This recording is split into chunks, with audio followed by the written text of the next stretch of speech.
안녕하세요. 읽어줄게입니다. 예전에 그런 글을 본 적이 있습니다. 불가피한 미래를 아는 것은 득인가 실인가? 만약 불행한 미래를 바꿀 수 없다면 그것을 아는 것은 어쩌면 저주에 가깝지 않을까요? 오늘 이야기는 어린 주인공이 교통사고 후에 이상한 아이를 보게 되면서 벌어지는 일입니다.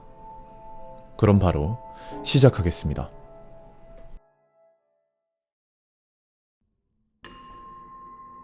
내가 초등학생이었을 때 내 주변에서는 불길한 일들이 일어나고 있었다.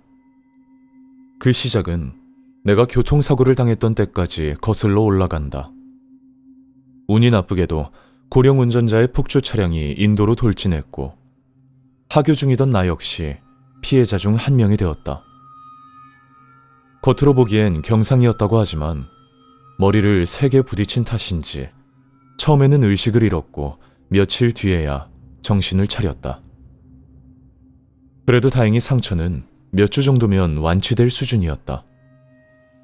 그리고 내가 깨어난 지 얼마 지나지 않아 나는 나와 비슷한 또래의 어떤 아이를 보게 되었다. 입원 중이던 나는 걸을 수 있을 정도로 회복하자 거의 매일 부모님과 함께 병원 안을 산책했다. 물론 재활 목적이라 병원 부지 안을 조금 걷는 정도였지만 그렇게 병원 안을 돌아다니다 보면 가끔 그 이상한 아이를 보게 되는 것이다. 문이 열린 병실 안을 힐끗 보면 환자복인지 아니면 흰색 가운 같은 것인지 뭔지 모르겠는 차림을 한 그 아이가 침대 발치에 서서 무언가를 향해 손가락질하고 있었다. 처음에는 환자 가족 중 한 명인가 싶어 좀 이상한 애네 정도로 생각했지만 병원 여기저기에서 똑같은 차림의 아이를 계속 보게 되면서 뭔가 이상하다는 걸 깨달았다. 엄마, 저 애는 뭐 하는 애야? 어느 날 나는 어머니에게 그 아이가 누구인지 물어봤다. 하지만 어머니는 어떤 애? 라며 내가 가리킨 방향을 두리번거릴 뿐이었다. 그제야 나는 어머니에게는 그 아이가 보이지 않는다는 걸 알게 되었다. 시험삼아 아버지에게도 물어봤지만 역시 보이지 않는다고 했다. 그 일 때문인지 입원 중 밤이 되면 괜히 무서워서 부모님이 집으로 돌아가시면 꼭 이불 속으로 숨어버렸고 소등 시간 이후에는 병실 밖으로 나가지 않으려 했다. 그래도 생리현상까지 참을 수는 없었다. 어느 날 밤 화장실이 급해진 나는 같은 병실 환자들을 깨우지 않으려 조심스럽게 밖으로 나왔다. 희미한 야간등만 켜진 어두운 복도를 따라 화장실로 향했다. 화장실에 도착했을 무렵 문득 시야 끝에서 뭔가가 보였다. 고개를 돌리자 복도 저편 어느 병실 앞에 그 아이가 서 있었다. 너무도 선명하게. 나는 화장실 문 손잡이를 붙잡은 채 침을 꿀꺽 삼켰다. 아이에게서 눈을 떼지 못하고 있는데 그 아이는 내 쪽은 바라보지도 않고 천천히 한쪽 팔을 들어 올리더니 자기 눈앞에 그 병실을 손가락으로 가리켰다. 무슨 의미인지는 몰랐지만 나는 곧바로 화장실 안으로 뛰어들어갔다. 볼일을 마친 뒤 다시 복도로 나왔을 때는 아이가 있던 쪽은 아예 쳐다보지도 않은 채 황급히 병실로 돌아와 이불 속으로 숨어버렸다. 정말 무서웠다. 다음 날 아침 눈을 뜨자 병원 안이 조금 소란스러웠다. 같은 병실에 나이 많은 환자분에게 무슨 일이냐고 묻자 그는 잠시 망설이다가 말했다. 누가 돌아가셨어? 초등학생이었지만 병원에서 사람이 죽는 일이 드문 게 아니라는 건 드라마 등을 통해 잘 알고 있었다. 하지만 실제로 그것도 같은 병원의 환자가 죽었다는 사실은 말로 표현할 수 없는 충격이었다. 잠시 후 화장실로 향하던 나는 사망한 환자의 병실이 바로 어젯밤 그 아이가 가리키던 방이었다는 걸 알게 되었다. 화장실 근처 휴게 공간에서 환자 몇 명이 이야기를 나누고 있었는데 우연히 그 얘기를 들은 것이다. 그 병실의 환자는 원래 상태가 좋지 않아 언제 죽어도 이상하지 않았다고 했다. 그 후 얼마 지나지 않아 나는 퇴원하게 되었지만 그동안에도 그 아이를 몇 번 더 보았다. 그리고 그 아이가 가리키는 사람에게는 몇 가지 공통점이 있다는 걸 깨달았다. 첫 번째 패턴은 죽음이 가까운 사람. 그 사실은 사망한 환자의 일을 통해 알게 되었는데 밤중 화장실을 가다 아이를 마주친 다음날 사망한 그 환자 외에도 아이가 손가락질하던 다른 병실에도 나중에 찾아가 본 적이 있다. 하지만 그 다른 방의 환자 역시 이미 세상을 떠난 뒤였다. 두 번째 패턴은 앞으로 사고를 당할 사람. 입원 중 병원을 둘러보다 보면 한쪽 다리를 다친 젊은 남자가 눈에 띄곤 했는데 어느 날 그 남자 곁에 그 아이가 나타나 손가락질하고 있었다. 신경이 쓰여 멀리서 남자를 지켜보고 있었는데 그는 계단에서 발을 헛디뎌 그대로 굴러 떨어졌다. 다행히 생명에는 지장이 없어 보였지만 무척 아파 보였다. 또 어떤 늙은 여성은 아이에게 손가락질 당한 뒤 감기가 악화되어 폐렴으로 죽을 뻔했다고 했다. 다행히 살아남았기 때문에 아이가 가리킨다고 반드시 죽는 것은 아니라는 것도 알게 되었다. 그렇게 아이에게 일정한 법칙이 있다는 걸 깨달은 나는 퇴원 후에도 그 아이를 볼 때마다 어떻게든 막아보려 시도한 적이 있다. 어느 날 같은 반 케이타에게 그 아이가 나타났다. 케이타는 누가 봐도 건강한 남자아이였다. 그날도 체육 시간에 농구를 할 정도로 멀쩡했다. 같이 하교를 할 정도로 친한 사이는 아니었기에 나는 방과 후에 다른 친구들과 함께 가는 케이타를 몰래 뒤따라갔다. 교차로에 다다르기 직전 케이타는 친구와 인사를 나눈 뒤 갑자기 뛰기 시작했다. 친구 쪽을 향해 손을 흔들며 달리고 있었기에 신호가 이미 빨간불로 바뀐 걸 눈치채지 못한 듯했다.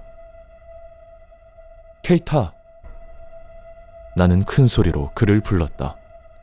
갑자기 이름이 불린 케이타는 순간 멈칫하며 뒤를 돌아봤고 휘청거리며 횡단보도 바로 앞에서 가까스로 멈춰섰다. 그 순간 대형 트럭 한 대가 케이타의 책가방을 스칠 듯 지나갔다. 케이타는 짧은 비명을 지르며 그대로 넘어졌다. 다행히 바람과 소리에 놀랐을 뿐 크게 다친 것 같지는 않았다. 안도하고 있던 그때 그 아이가 다시 케이타의 곁에 나타났다. 그리고는 천천히 내 쪽을 돌아보며 마치 노려보듯 가만히 서 있었다.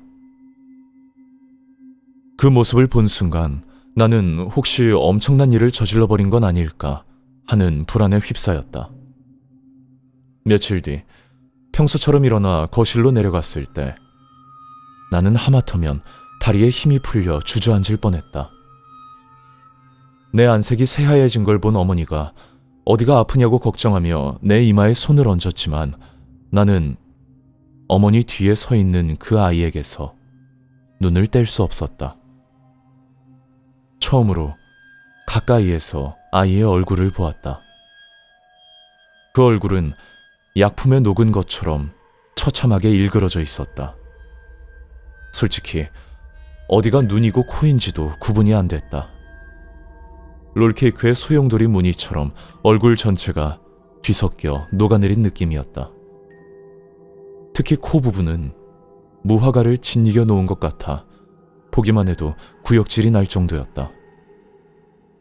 그런데 내가 입을 틀어막고 구토를 참자 아이의 입처럼 보이는 부분이 찌지직하고 딱지가 뜯어지는 듯한 소리를 내며 벌어졌다. 그리고 웃었다. 기분 나쁘게.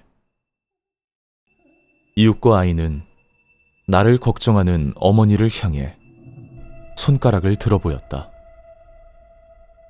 다음 순간 나는 정신을 잃었다. 눈을 떠보니 나는 내 방 침대에 누워 있었고 어머니는 내가 고열에 시달렸다고 말했다. 하지만 어머니가 젤리 같은 거라도 사올까? 라고 말하는 순간 나는 벌떡 일어나 어머니에게 매달렸다. 절대로 나가면 안 된다고. 나는 그 아이를 떠올리며 어머니에게 필사적으로 애원했다. 어머니는 곤란하다는 듯 저녁장을 보러 나가야 한다고 말했지만 나는 오늘 하루만큼은 절대로 집 밖에 나가지 말아달라고 거의 무릎까지 꿇을 기세로 부탁했다. 결국 어머니는 그럼 집에 있는 걸로 대충 먹는다? 라며 포기했고 나는 비틀거리는 머리로 고개를 끄덕이다 다시 쓰러져 잠들었다. 그날 밤 아버지가 퇴근하자마자 어머니에게 물었다. 별일 없었어? 어머니가 무슨 일이냐고 묻자 아버지는 근처에서 날치기 사건이 있었다고 했다. 가방을 빼앗긴 여성이 넘어지며 뒤통수를 크게 다쳐 응급실로 실려갔다는 것이다. 그리고 그 사건이 일어난 시간대는 평소 어머니가 장을 보러 나가는 시간과 거의 같았다. 그 이야기를 들은 어머니는 오늘은 내가 아프다고 울면서 붙잡는 바람에 밖에 나가지 못했다고 말했고 아버지는 웃으며 내 머리를 쓰다듬었다. 아직 어린 애라니까. 하지만 두 사람 모두 작게 중얼거렸다.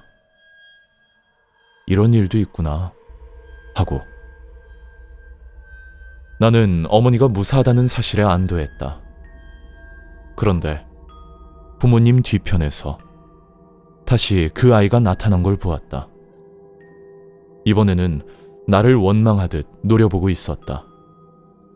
하지만 이번엔 나도 지지 않고 아이를 노려보았다. 그러자 아이는 아무 말도 하지 않은 채 스르르 모습을 감추었다. 그 이후로는 내 가족 주변에 그 아이가 나타나는 일은 없었다. 하지만 거리에서는 아직도 자주 그 아이가 누군가를 손가락질하는 모습을 보게 된다. 그 아이가 불행을 알려주는 사신 같은 존재인지 아니면 그 아이가 가리키기 때문에 불행이 찾아오는 건지는 모르겠다. 다만 나는 내가 소중하게 생각하는 사람들 앞에는 다시는 그 아이가 나타나지 않기를 바랄 뿐이다.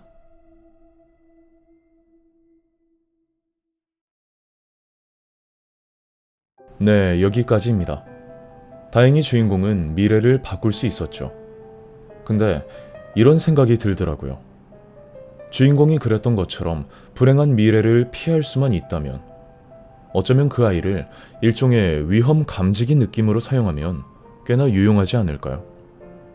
사람들도 좀 구해주고 살해도 받고 그 아이의 무서운 외모에만 적응한다면 말이죠.